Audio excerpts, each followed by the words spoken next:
itu acting coach kami. Jadi memang sangat bukan hal yang sederhana sesuai gagasan sederhana kami. Jadi memang itu butuh persiapan untuk jika film dan lebar. Nah, maka dari itu kita wujudkan untuk film pendek dan ternyata ngos-ngosan Pak. Yang ngos-ngosan juga yang kembali tanpa beliau-beliau yang saya tadi sebutkan itu semua mustahil, dan juga dari berkat dari Tuhan Yang Maha Esa itu juga memberikan kami stamina dan energi untuk bisa melaluinya. Gagasan kami singkat, kita bisa bersama-sama untuk melakukan passion atau hobi kami, berarti kita juga bisa bersama-sama untuk mewujudkan hal yang baik, yang positif, apalagi berbentuk karya. Terima kasih. Itu dia tadi ya, gagasan dari kita aja. Itu yang pertama, positive thinking ya. Jadi kita sebagai bikers itu pesannya untuk tidak mudah terhasut, baik dari komunitas luar atau dari dalam komunitas. Jadi tidak mudah diadu domba. Ya, kuncinya menurut kami adalah solidaritas dan persaudaraan. Yang kedua, ini pengalaman pribadi. Yang kedua mungkin inspirasi. Ya, harapannya penonton yang nonton film ini bisa terinspirasi, khususnya para bikers ya, untuk bisa melakukan hal-hal atau kegiatan positif di masyarakat melalui passion mereka. Mungkin satu lagi, motivasi kali ya. Jadi film ini juga mengajak para penontonnya untuk berani bermotivasi atau mempunyai cita-cita, termasuk cita-cita yang besar, memiliki motor besar. Kedua, perlu di-spill nggak mereknya apa itu? Ada tambahan sponsor? Saya rasa itu. Oke. Braga itu secara karakter keras, tapi setia kawan. Nah, karakter itu sebenarnya ada di anak motor, yaitu kesetiakawanan, khususnya di anak-anak Harley.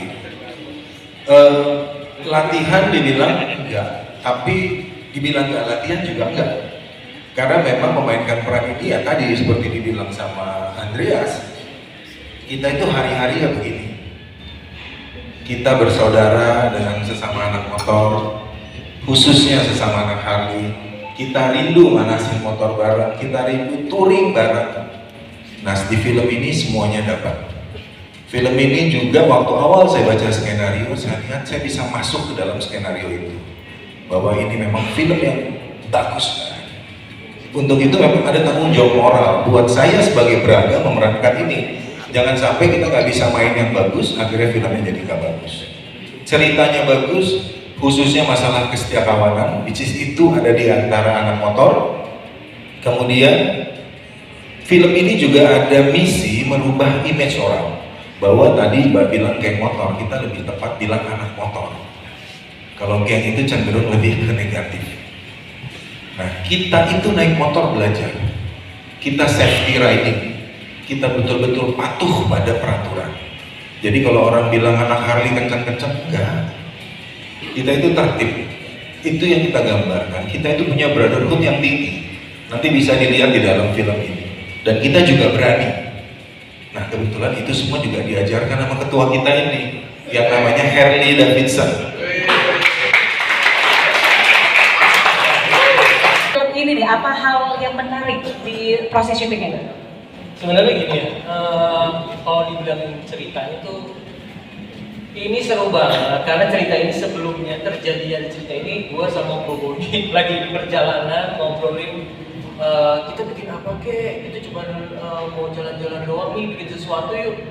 Apa ya akhirnya kejadian lagi film ini dibantu dengan Mbak AE, jadilah skenario-nya yang kita jalanin saat ini.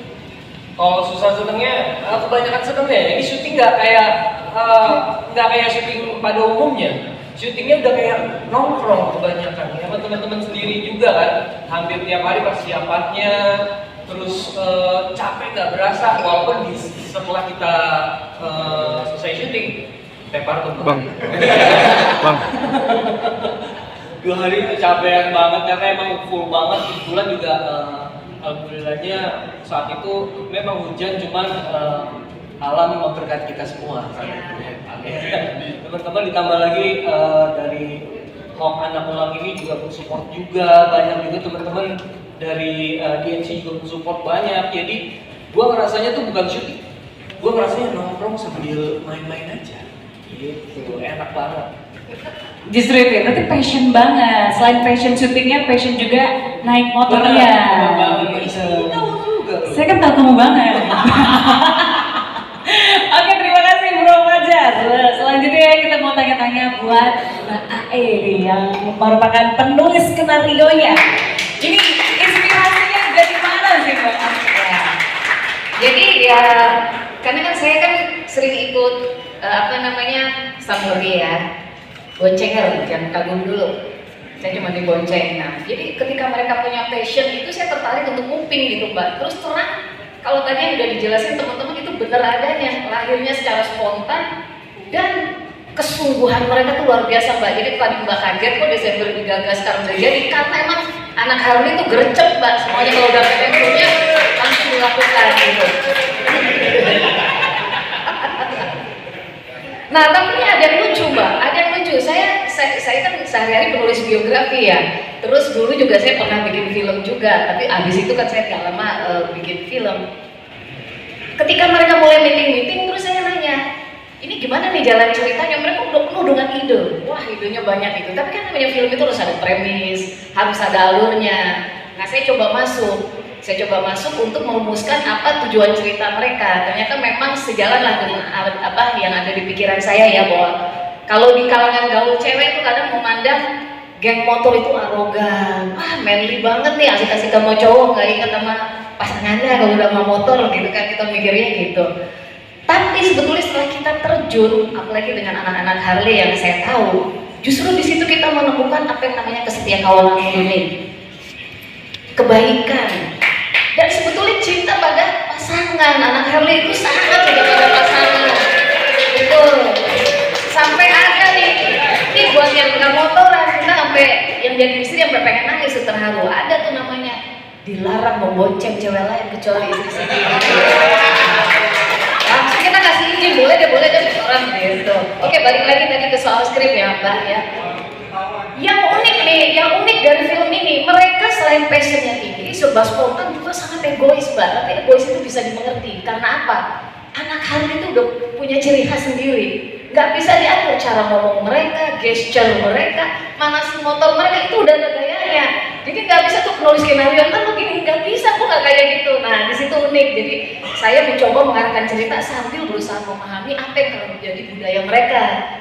Bahkan Mbak sutradara, kalau kita dengerin meetingnya, ini lucu Mbak. Dulu saya bikin film, yang ada sutradara kan masih petunjuk, ntar lo main gini ya, lo main gini. Kalau dengerin mereka meeting, sutradara tuh yang diatur sama mereka. Beneran, itu saya sampai bisa. Tapi tentu ya dengan penuh rasa hormat, sutradara sangat berperan baik untuk mengatur